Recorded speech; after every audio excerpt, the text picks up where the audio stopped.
Okay,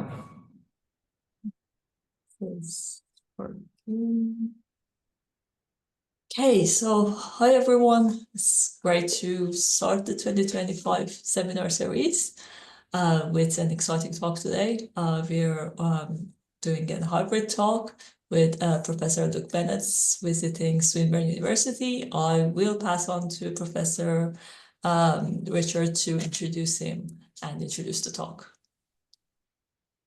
Okay, thank you very much, Zade, and it's my great pleasure to welcome Luke Bennetts to the very first of the AFMS seminars, it appears, this year. Now, Luke has done his PhD originally at the University of Reading, UK, and then had a postdoc at Otago, I believe, in New Zealand.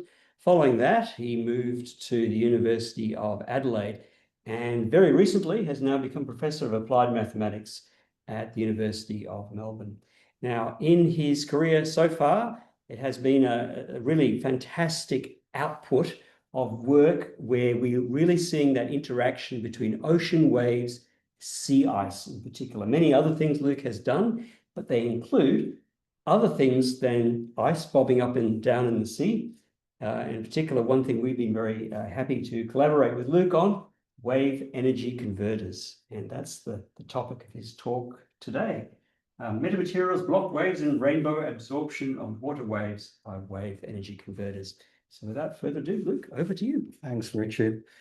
Okay, let me just put my headset on.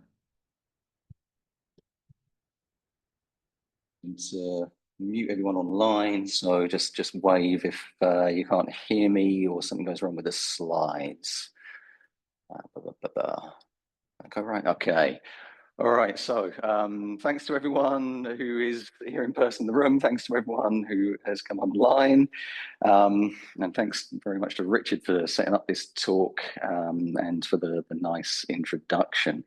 I think I should stand to the side a bit so the audience in the room can see the slides a bit better. Yeah.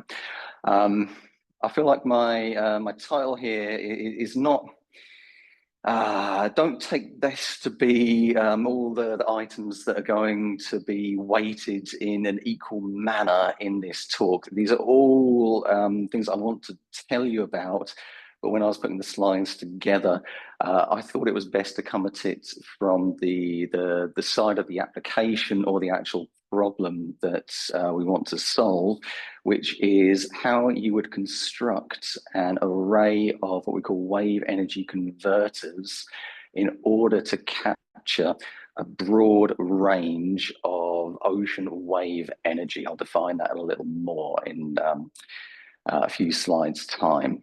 Now, the concept that I'm going to use in order to do that is known as rainbow absorption, and that idea comes out of the metamaterials community. I'm going to talk about metamaterials just for a short time in the middle of the talk, just in order to give you a sense of the breadth of that field and the sort of diverse ideas that are coming out of it. And this is just one of them. But the real reason that I'm going to make that link to metamaterials is in order to define Bloch waves, because Bloch waves are the key tool that we're going to use in order to achieve our goal of broadband energy capture. I should just say at this point that this work that I'm presenting is largely from the PhD project by my student, Amy Rose Westcott. She's been an absolutely fantastic student, and she did most of the hard work with the slides, so she deserves all the praise for this. I also want to acknowledge my long-term collaborator, Malte Peter. He is the chair of applied analysis at Augsburg University in Bavaria in Germany. But overall, this collaboration is with many people, too many to thank in a short amount of time.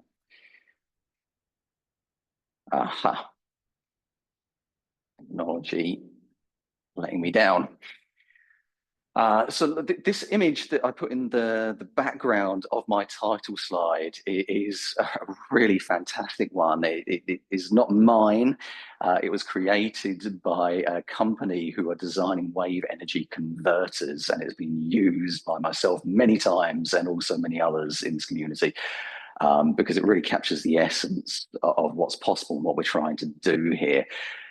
This is not a photo of something that exists out there in the ocean. This is an artist's impression of what they would like to do in the future with the wave energy converters. The wave energy converters are those yellow sort of nipple-looking devices that you can see in the ocean. There's a ship next to one of them just to give you a sense of scale.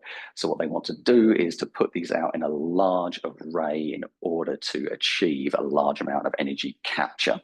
It's a great time to be involved with it before they've actually done this, because that gives us an opportunity to provide some advice in the design of the array.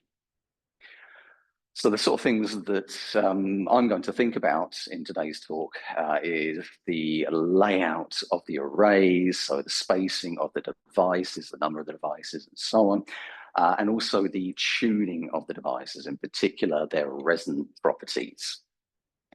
What we want to do in this design is to create wave interactions between the devices which enhance the overall wave energy capture.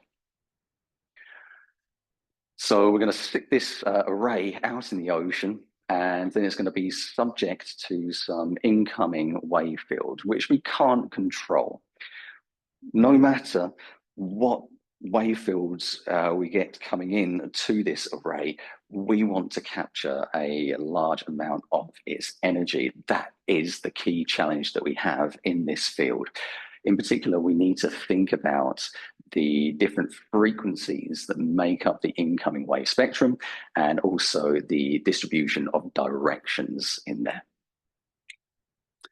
And now I don't want you to get the idea that the wave energy converter that I showed you on the previous slide is the only one out there. It's a very, very broad field. We've selected the so-called point absorber wave energy device produced by Core Power, shown in the middle here. Well, not completely arbitrarily, but as a sort of a reasonable test case to use in the models that we've been developing. But I'm showing you a couple of different examples on the slide here. There are so-called oscillating water column type designs that you can see on the left-hand side. Richard and his team have had a lot to do with those. Then there are surge converters on the right-hand side.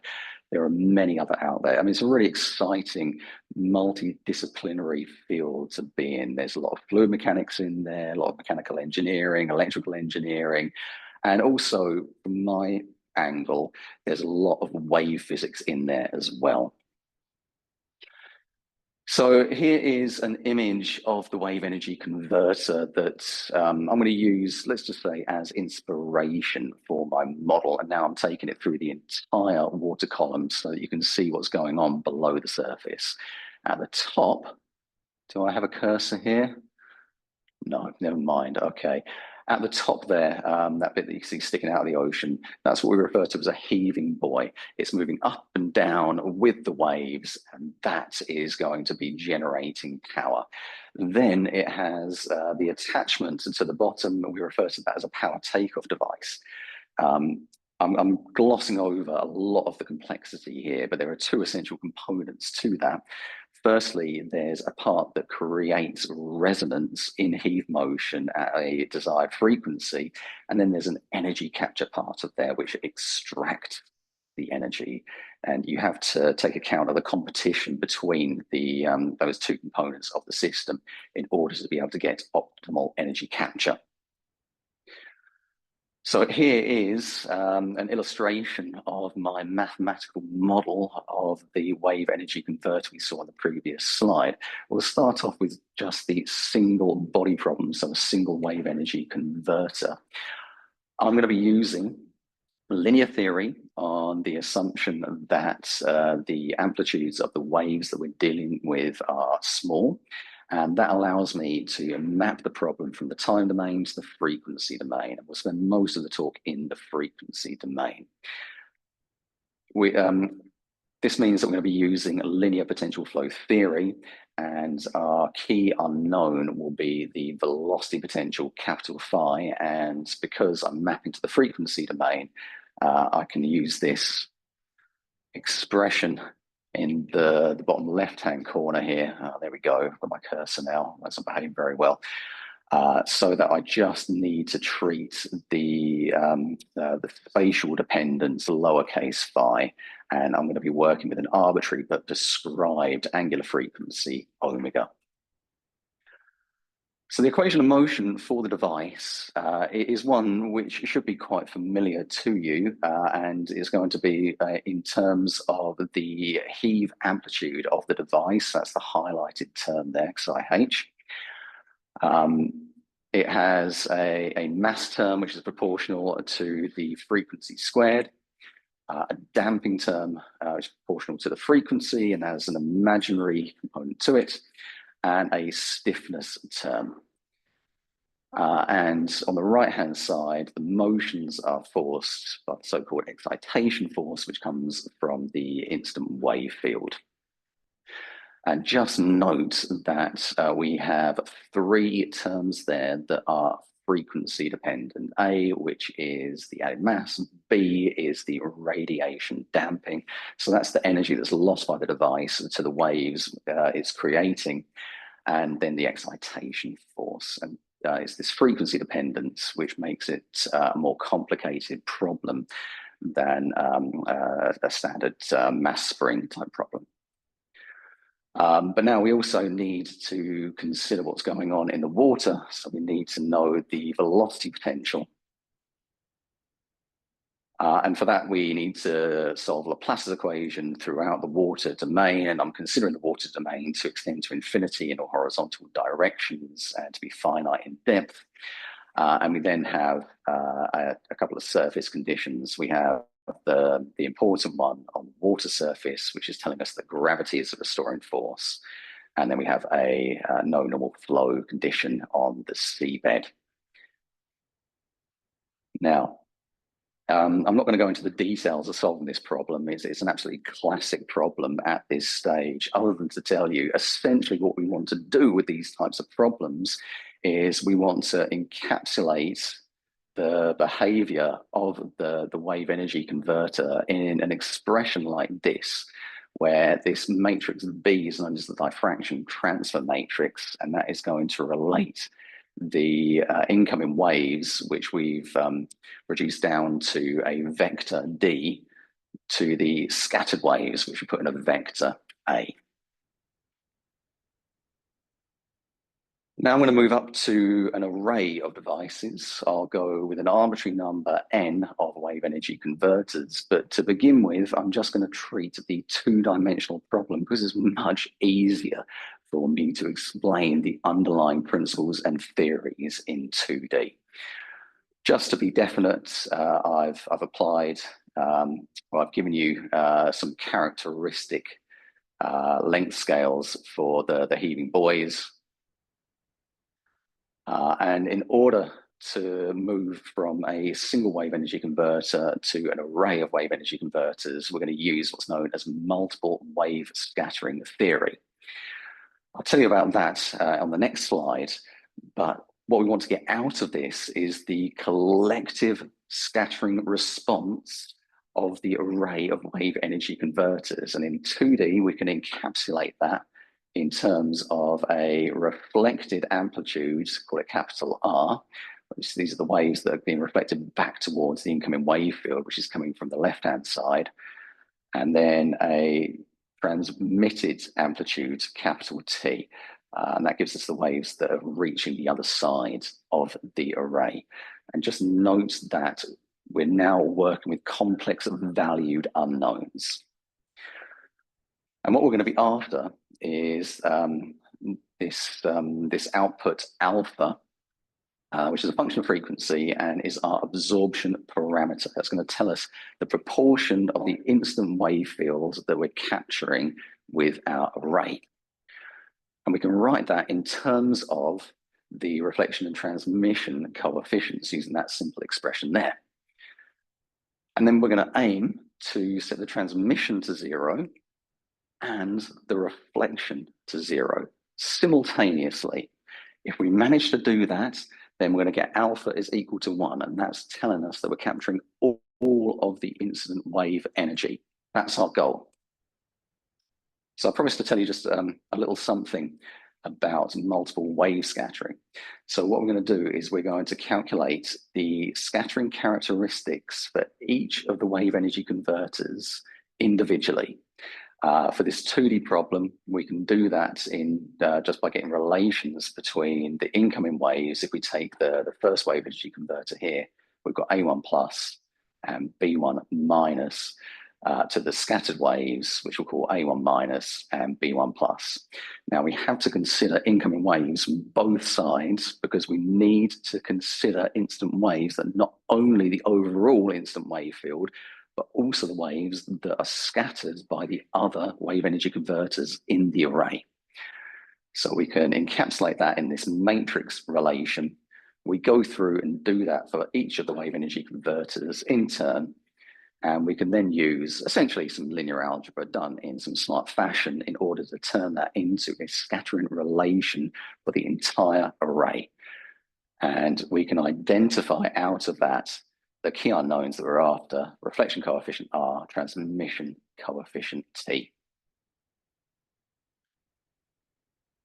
Okay, now I'm just going to take a slightly different direction in the talk, and I want to just say a few things about metamaterials. The first thing that you need to know about metamaterials is that people really struggle to define them. I personally would say that there's no great need to define a metamaterial. It is one of those areas where you sort of know a metamaterial if you see one, and also I think it should be up to the designers of the material as to whether they want to classify it as a metamaterial or not. Having said that, people love to define things, and so the big groups who are involved in this field have come up with definitions. They vary slightly, but I'm giving you one of the most recent ones, which comes from the UK Metamaterials Network, this huge network across universities in the UK, lots and lots of researchers involved in there, lots of funding, lots of great stuff coming out, and they have defined it in the way that you can see here. So response or function due to the collective effect of what they're calling meta-atom elements, not possible with any conventional individual constituent material. The canonical example of a metamaterial, the one that I knew metamaterials from first, 15, 20 years ago, is the one that I'm showing you here. It's quite likely that you've seen this image previously. So it comes from acoustics and the attempt to create negative refraction in order to be able to cloak a body. And it was done, or strides towards it at least, were done using a material that looks like this. So now we're getting down to the nanoscale here. And the meta-atoms are these things called split ring resonators that you can see here.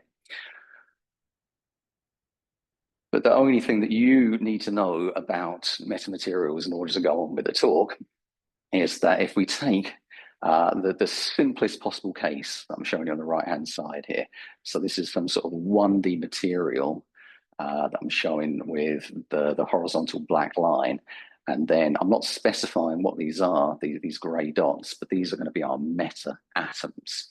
They are scattering any incoming waves in some desired fashion. That means that within the material, between the meta-atoms, we're getting waves bouncing back and forth in different directions. We get some sort of coherent effect between them, and we get some overall envelope of the wave going through the material. That is this broken curve that you can see here. That is a wave in itself. We describe that as the Bloch wave.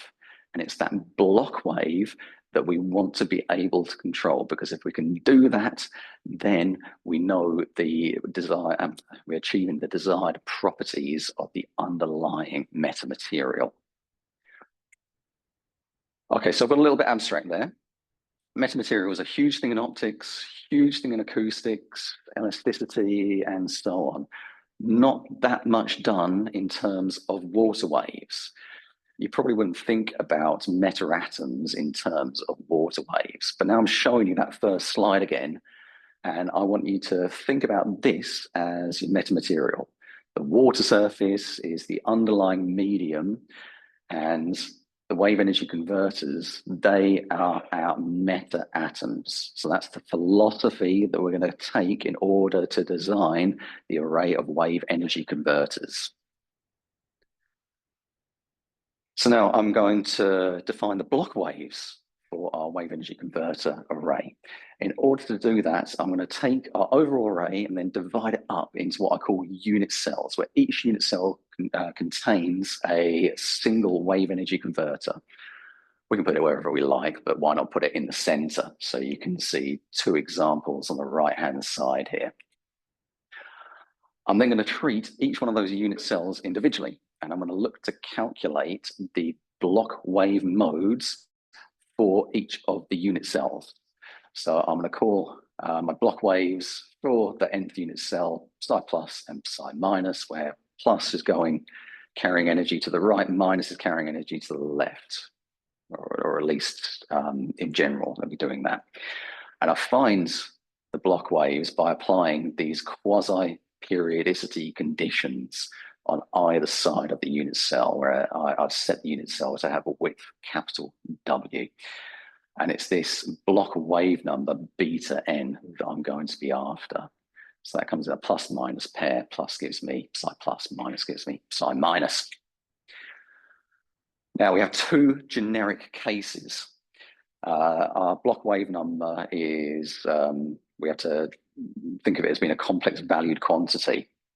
But if it turns out to be real valued, then the Bloch waves are going to propagate from one side of the unit cell to the other. If we're in that case, we call it a passband. If we have an imaginary component to the Bloch wave number, then we're getting decay of the Bloch waves from one side to the other. We describe that as either a band gap or a stop gap. Now, if we have no energy absorption, so I'm not capturing energy from our WEC array, then this division is clear cut. However, when you put some absorption in there, then you perturb everything. You can still kind of trace it back and decide whether you're in a passband or a stop gap, but the definition has become less precise.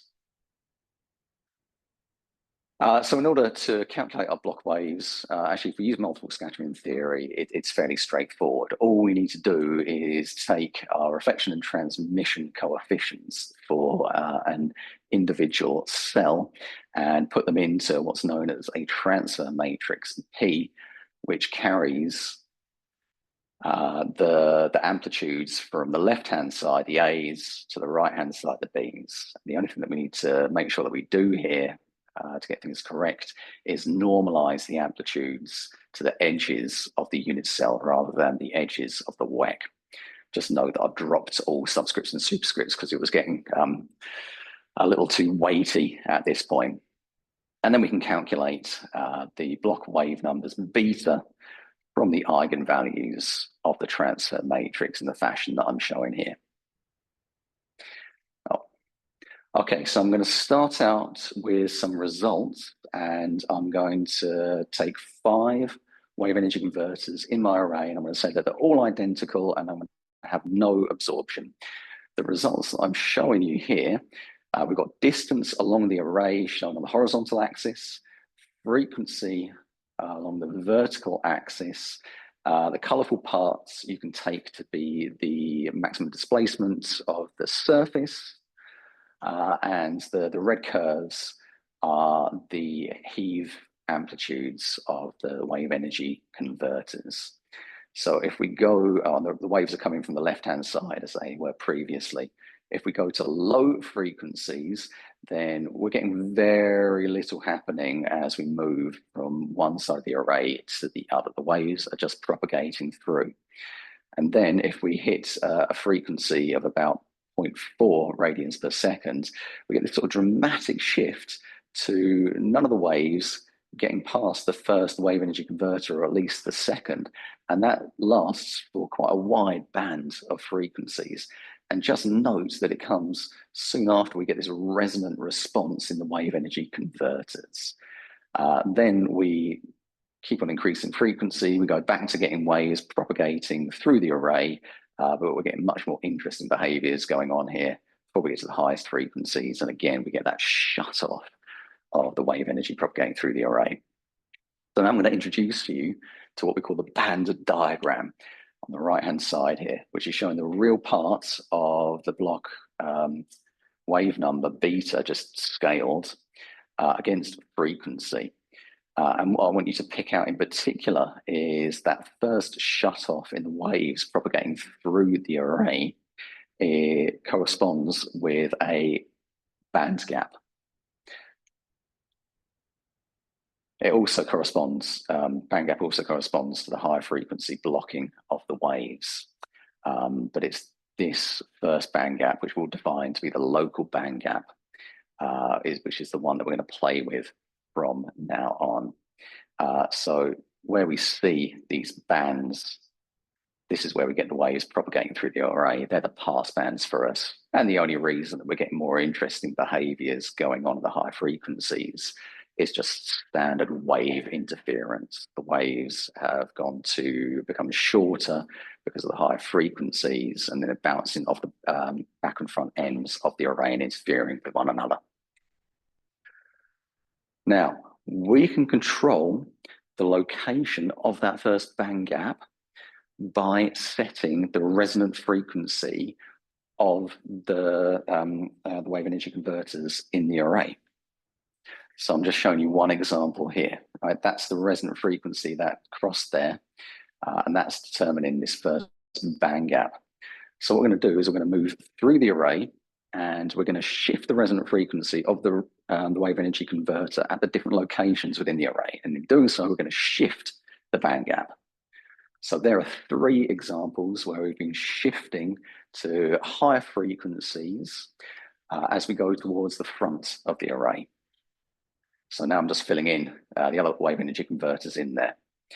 So now I send in my wave to this array with graded resonant frequencies of the wave energy converters. And I measure the transmission in blue and the reflection in red. And what I'm getting is this wide range of wave frequencies where no wave energy is getting through. And that's because it's the overlap of the stop gaps that we've set up. The only thing is that because we're not capturing any energy, if it's not getting through to the other side of the array, then it must be bouncing back out the other side. So we get full reflection there.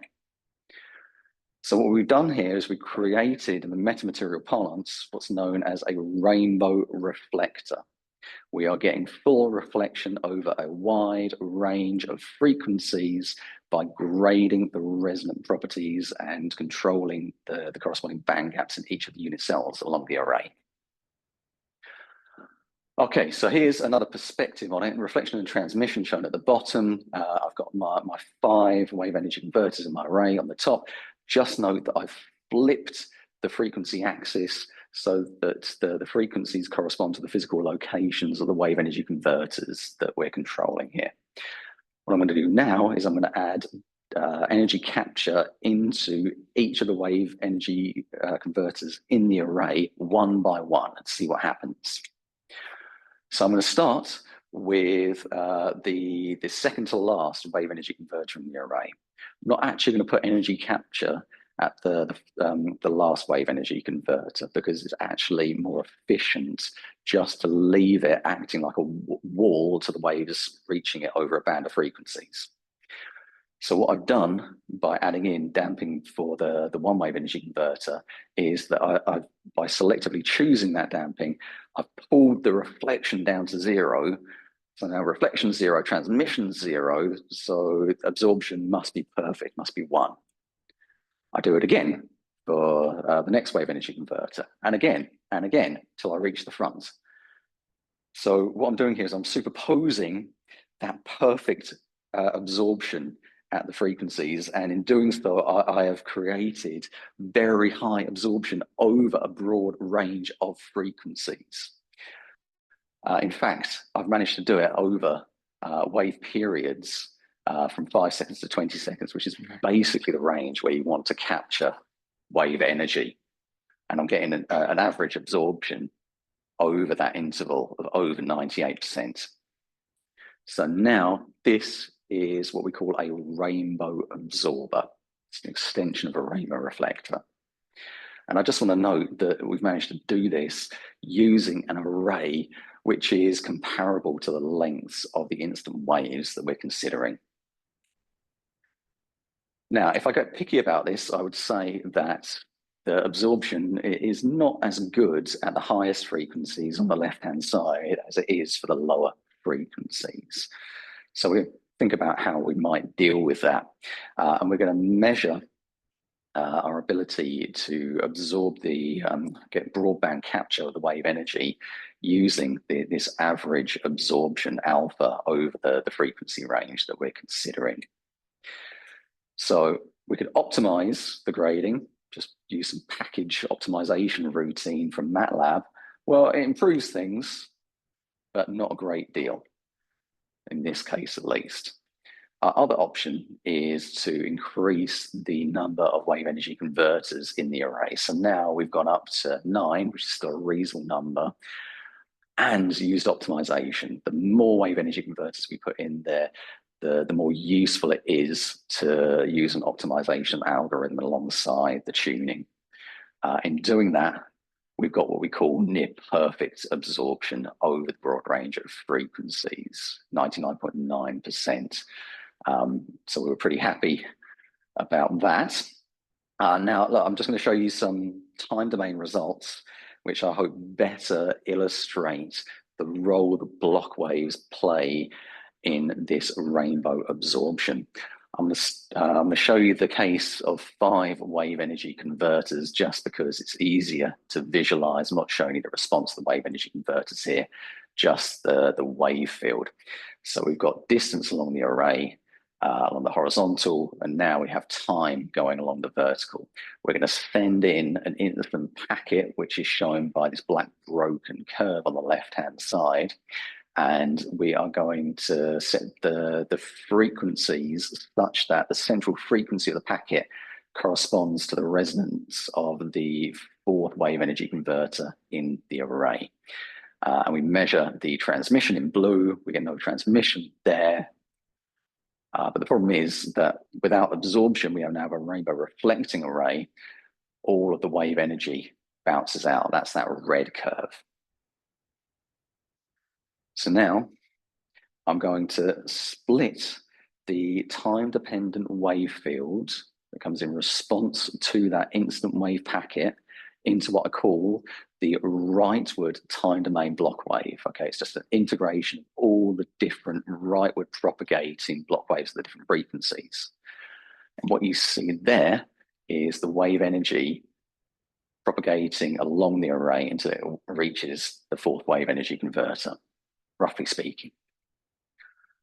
And the leftward Bloch wave, okay? So where we get that shut off of the rightward Bloch wave, we then get excitation of the leftward Bloch wave, and that gives us the wave energy propagating back out of the array, right?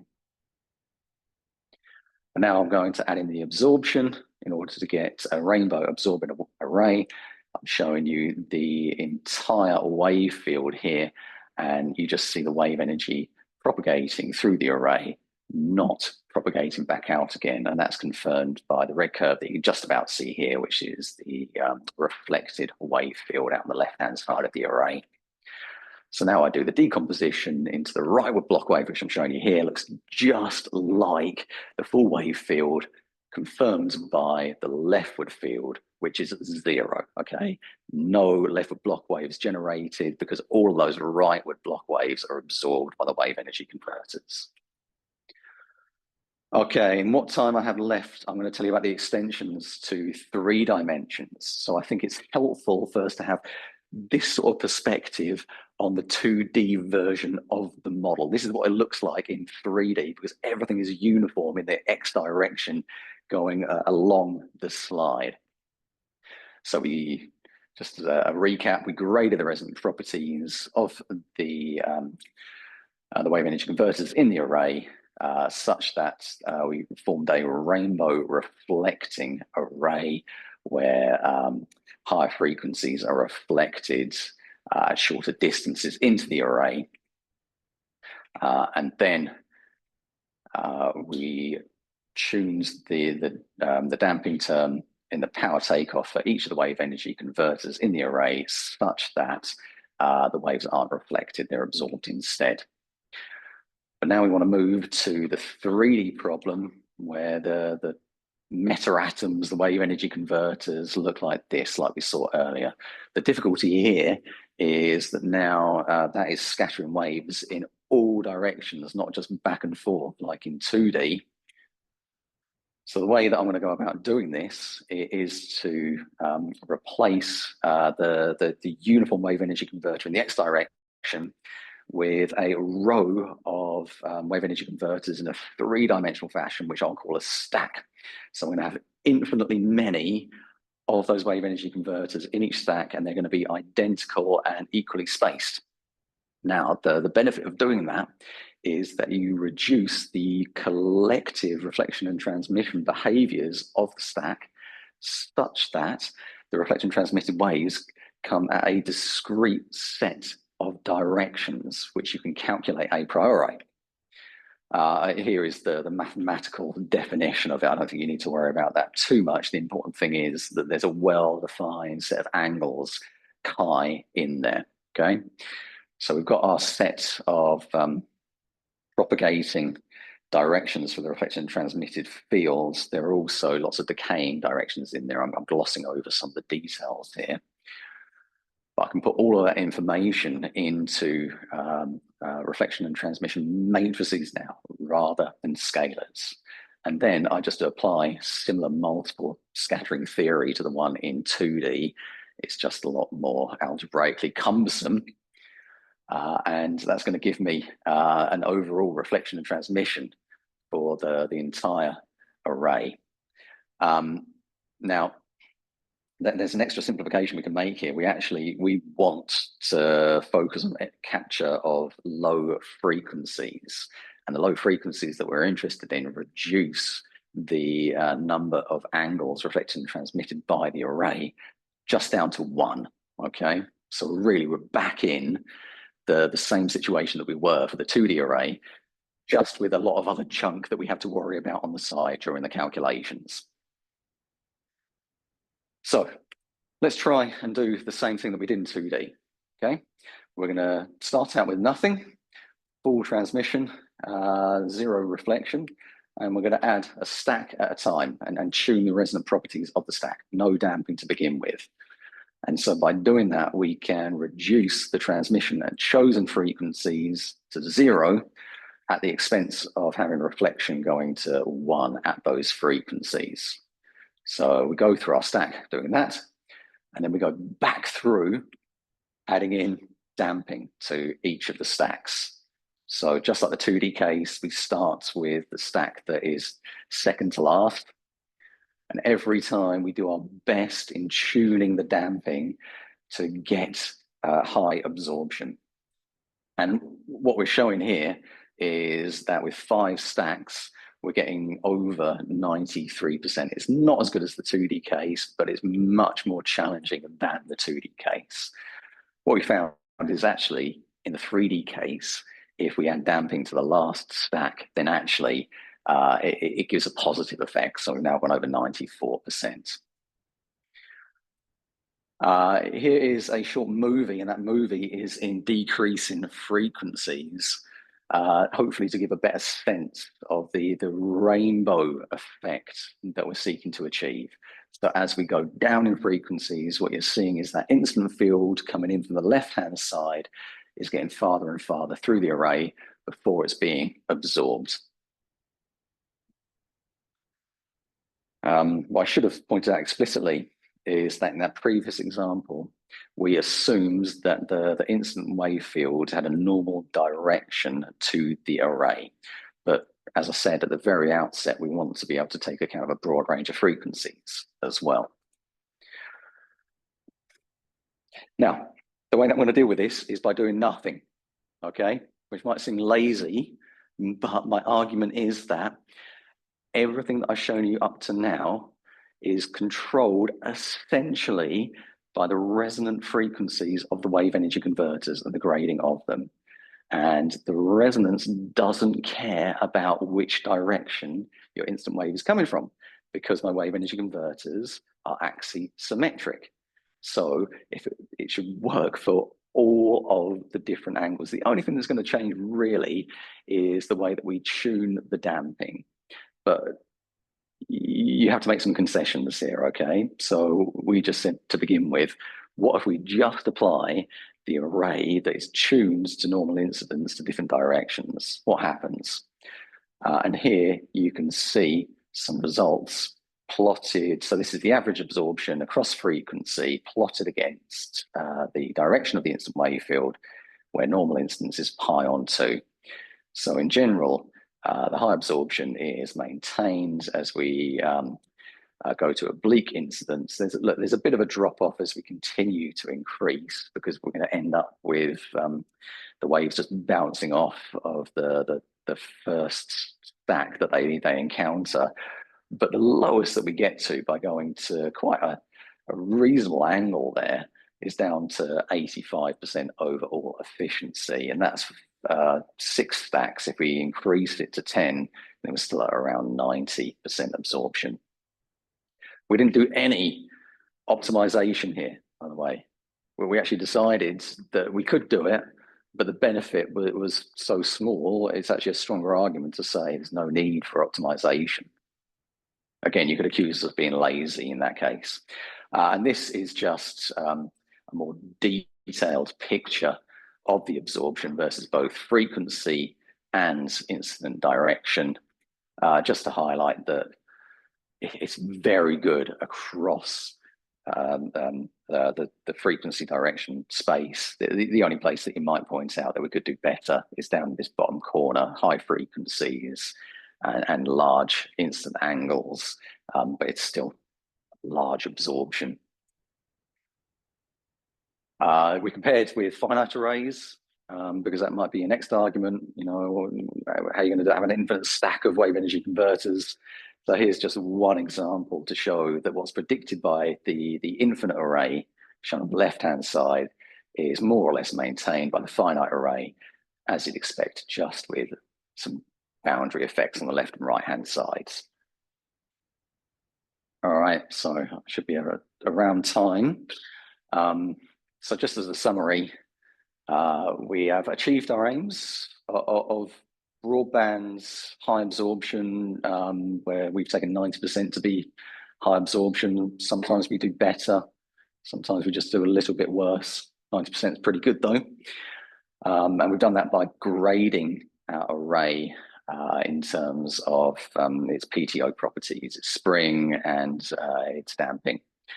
And this was all based on the concept of firstly rainbow reflection using Bloch waves, and then grading the damping to get rainbow absorption. And I've showed that you can apply these ideas in both 2D and 3D. Of course, there's more to do.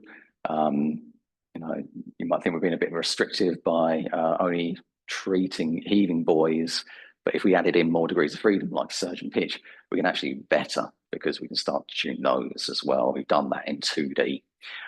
Probably the main thing, if you're really switched on, you might have noticed that when the wave energy converters are resonating, the amplitudes are large. And if they're large, then you're going to get more physics kicking in, particularly viscous effects. So we need to take the next step to incorporate those viscous effects into our models, and see how high the energy capture remains. And of course, we want some experimental validation as well. Lots of people talking about this, but coming up with a lab scale model of a wave energy converter is a challenge. It's expensive, time consuming, not straightforward. So we've done as much as we can, I would say, in terms of non-absorbing arrays in the tank. Or maybe I'm overstating it. We've done some stuff non-absorbing and have very good agreement. But really need someone with the skills in the lab to be able to create an array like this, or some simplified version, as long as it's absorbing energy. Just a few papers to highlight here. So this Archer et al. Paper, that's one of the experimental realizations that I was alluding to, with a graded array, but not absorbing, so it's a rainbow reflector. Then there's a paper by Amy Rose, went on the 2D problem, general fluid mechanics from last year.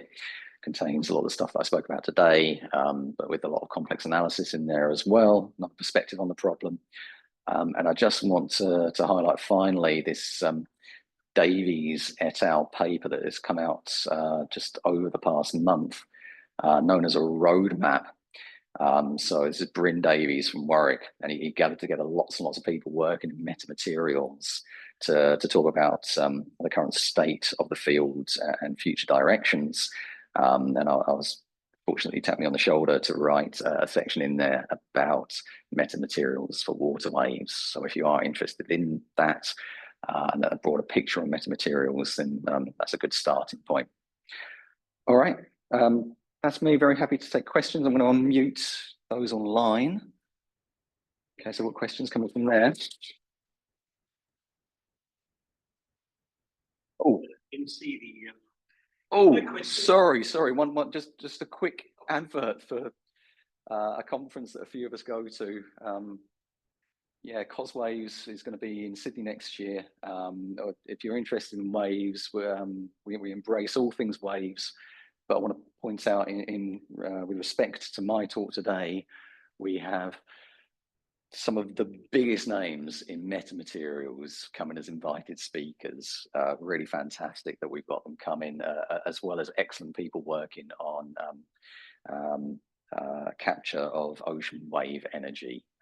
So yeah, please do consider coming to that conference next year. It's a lot of fun.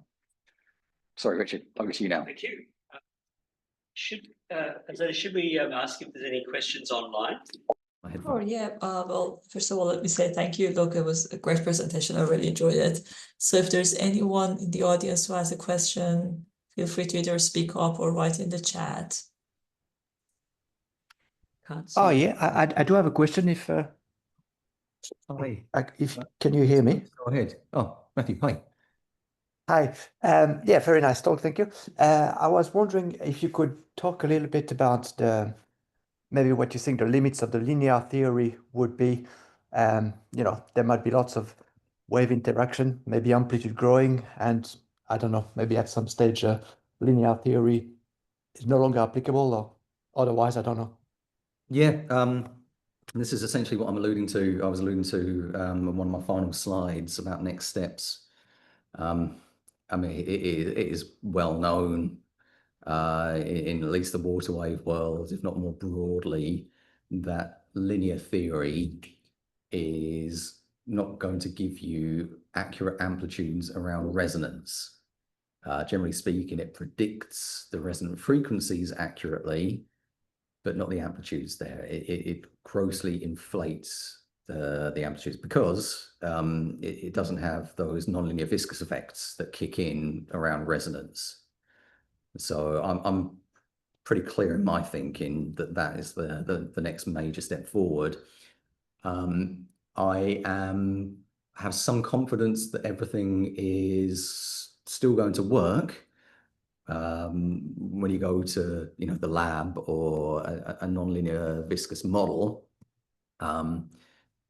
But we just have to forget about things like 99.9% energy capture, right? I mean, this is a mathematical game, really. It's very nice to show that it's possible within linear theory to achieve this, but that's not a practical aim to have, right? I mean, Yeah.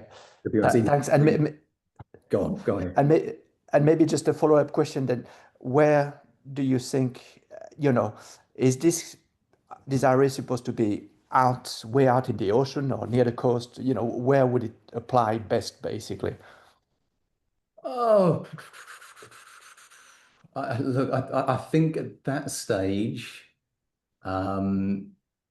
it would depend on the precise design of the wave energy converter and the band of frequencies that you're after. I'm not talking about putting these arrays out in the deep ocean off the continental shelf or anything in general, but I suspect that you would want to have them a reasonable distance out so you didn't have the nasty parts of the interactions between the waves and the seabeds getting in the way of the energy capture. But quite honestly, I don't know, and I think it's very difficult to just give a general rule about this. You would need to know the characteristics of the sites that you're targeting. How deep? Yeah, sorry, I could go on, but you probably can guess. Yeah, thanks. Yeah, thank you. Any more questions from online? Okay, well, we can invite questions from the room then. I guess anyone has any queries? Filippo? What did he use to as a incident wave, like a spectrum or multiplexer, or how do you test the different incident reflection and transmission? I can answer that. Just let me check that people online can hear you. Did you hear the If you can question? please repeat the question for us. Yeah, because we Okay. could hear. Filippo is asking about the instant wave fields, its properties. And my answer to that is that because I'm using linear theory, I can get away with doing the simplest thing, which is that I set it to be just a plain monochromatic wave, okay? Because linear theory allows you to decompose a general C state into its individual monochromatic components, right? So when I'm in the frequency domain, I set an instant angle, I set a frequency, okay? And I look at the energy capture as a function of those two inputs. But then I can just integrate over all of them in order to get, okay, so I can get either an instant packet, like the time domain results that I showed in 2D, or I can get a C state. We've done that in both 2D and 3D. So you can take your favorite C state, right? John Swat, Brett Schneider, and so on, give it some directional spreading. Then you can just decompose that into the individual components and integrate over them. Yeah. And because we know that we get high absorption of the individual components, then we get high absorption when we integrate over them. Yeah. I can show you some results later if you like. Lidong. What is the largest draft of the device being used here? So I'm talking about the two-dimensional canonical case. To counter the low frequency waves, do you need to make the draft very large? Okay, so Lidong is asking about the draft of the devices. I think in general, we set it to be 5 meters. I think that's right, half of the device. But it's of that order of magnitudes. Now, I mean, this is related to the viscous response at high amplitudes that I was talking about, and Matthew asked me about as well. So if the amplitudes are comparable to the draft, the instant wave amplitudes are comparable to the draft, and the body is resonating, then the motion becomes comparable to the draft. In fact, I mean, you could set the amplitude to be large enough that the device would jump out of the water. But this is linear theory. So amplitudes are notionally infinitesimally small, okay? So you need to put in that viscous response, okay, and that will create the nonlinearity, and then that will mean that you have to study the absorption as a function of amplitude as well. And I sort of fall back on the arguments that I gave in response to the first question that I had. Is that essentially what you were asking me about, Ladon? I think that's a part of the question. The other part is consider again the canonical two-dimensional case. There are 6 wires. Are they of the same drafts, or are they one of them is very deep and the other ones are becoming shallower? No, Ladong asked essentially if I'm grading the geometry of the wave energy converters, and the answer is no. I grade the properties of the power takeoff attached to the helium buoys. That was a choice. You can grade in different ways. You can grade the geometry, you can grade the spacing, you can do whatever you like, as long as you can control the pass bands and stop gaps. Okay. I think the most natural way to do that is through the resonant properties of the devices. But that was just my choice. So am I understanding right? By tuning the power takeoff, you can control the natural frequency of Yes. wire? But the spring component, Yeah. that controls the lowest resonant frequency, right? And that's gives you a way to target those low frequencies. What you don't want is to have this giant device in order to capture the low frequencies. Okay, do it with a PTO instead. Thank you. I might have a follow-up of that question, and hopefully I can be heard. So with the spring, that's an obvious, because basically the natural frequency is something like the square root of stiffness on mass, right? So you want to get the natural frequency down, make the mass, mass big, or you make the spring soft. Yes. But there's kind of a swinging roundabout when you look at how these things are constructed in reality.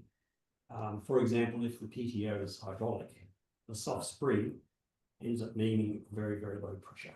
Yeah. And a very low pressure ends up meaning you need something gigantic as a PTO in order to get power. Yeah. So it seems to come back to the fact that if we try and make the frequency low, we just can't get away from the fact we've got to make the damn things gigantic. Yeah. But the way that core power deals with this, and I ummed and ahed about talking about this early on, and decided not to, is that they have a negative spring. No. I can just jump to it because there's an image of it in here. I wonder if people can see it. They've got this special mechanism which acts as a negative spring, and that gives you the ability to be able to move to an arbitrarily small frequency in terms of the natural frequency of the device. Yeah. I mean, it's not without its complications. Okay, I mean, again, if the response is too large, you get nonlinearities kicking in there as well. I guess I didn't talk about this particular aspect because this device is some sort of inspiration for the model, but I want the model and the approach to be taken in a more general fashion. It's not completely wedded to this device. We're not sending our works to core power and saying this is all about what you're doing. But yes, you need, if you want to go for an arbitrarily low frequency, then you need some capability within the device itself in order to be able to do that. Yes, that's been a huge challenge so far. Any more questions? If I have time, I have one more question. instead of using Bloch waves, can we just use a Bruce Fast optimization to get similar results? So I can't definitively answer that question, but we did try. Now this was for Amy Rose's paper that I was advertising at the end, the 2D case. Yeah, we tried just going for the optimization from some reasonable initial guesses. And I mean, you can get something comparable. It's not always the same as we come up with. The major difference is the computational expense. So if you feed the optimization routine with something very close to being perfect, then it will find you the local optimum, right? I can't tell you whether it's global or not, or how many other local optima there exist for the problem. I think that's a very challenging question, and it's not the philosophy of what we're doing either. I would much rather have some idea of how to achieve a good response and build that physics into the design. But there's plenty of room for lots of different approaches to these problems. That's great. Okay, thanks, Luke. When you consider a transition from two-dimensional scenario to three-dimensional, if I imagine correctly, one thing which matters that in the two-dimensional case, you have geometrical symmetry reflecting and reflected in the incoming waves, so they both plane both essentially.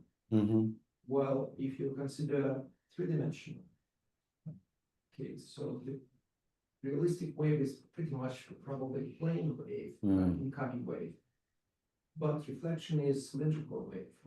It's a single element, so does it make a difference in analysis or? No, so I did go over this very quickly, and yeah, it's not completely intuitive, but if you have what I call stack, infinite number of identical equally spaced devices, then all of the circular scattered fields add up to give you plane waves. Okay. So does it depend on the spacing? Yes. So because spacing, frequency. So if you have the individual coils which are far different distance away, so within them you won't get ideal. Between the devices, no. But if you're standing on either side of the stack, that's when you get the plane wave expansion. Okay. And plane waves needs to be taken to include decaying waves, I should say evanescent waves more accurately, as well as propagating waves. You get a finite set of plane propagating waves, and then you get an infinite number of evanescent waves. Okay, in fact, you get a double infinity, but this is a lot of detail here. Okay, but if you move a reasonable distance away, all you can see is other plane waves. So those are the ones that you want to target. And it all comes down to the frequency of the incident field as well. And if you're going for low frequencies, right, which give you wavelengths which are greater than spacing between the individual devices, then you only see one plane wave in reflection and transmission. We can talk more later about this if you'd like. Yeah, I think it's very interesting, and there's a lot you can do with these ideas. How are we online? Have any more queries? If not, I think we're out of official time here, but Luke is hanging around for those of us. We're just going to go and see the lab here afterwards.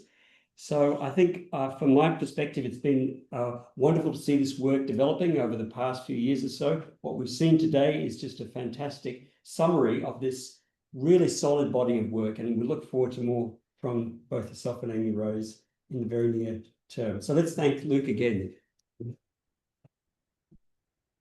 Thanks, Great, thank you so much. Thanks everyone online. Thank you Thanks very everyone much. for joining. Bye.